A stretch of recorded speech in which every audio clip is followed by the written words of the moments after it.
Labi atmals nospēlē Krastīņš. Mārtiņš Karsums, protams, spēku paņēmies pret Enströmu. No Enstroms, es domāju, tīri Enstroms, redzot Enstroms sejas izteiksmi. Es domāju, ka viņš varētu arī būt gūs smadzenes adresēm. Tas tāds tīri NHL stilā bija. Redzam, asins trūku no pa degunu.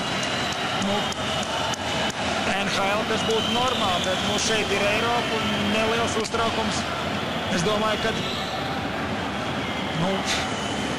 protams, labi, ka video nevar iet skatīties uz pārkāpumiem, bet katrā ziņā šādu epizodu var izskatīt pēc spēles. Jau tad. Labi, es neminēšu, atkārtumā skatāmies Mārtiņš Karsums. Nezinu kā NHL, bet grūdienas apmalē un redzam, tad bija Enströms. Gūs savainojumu pret laukuma.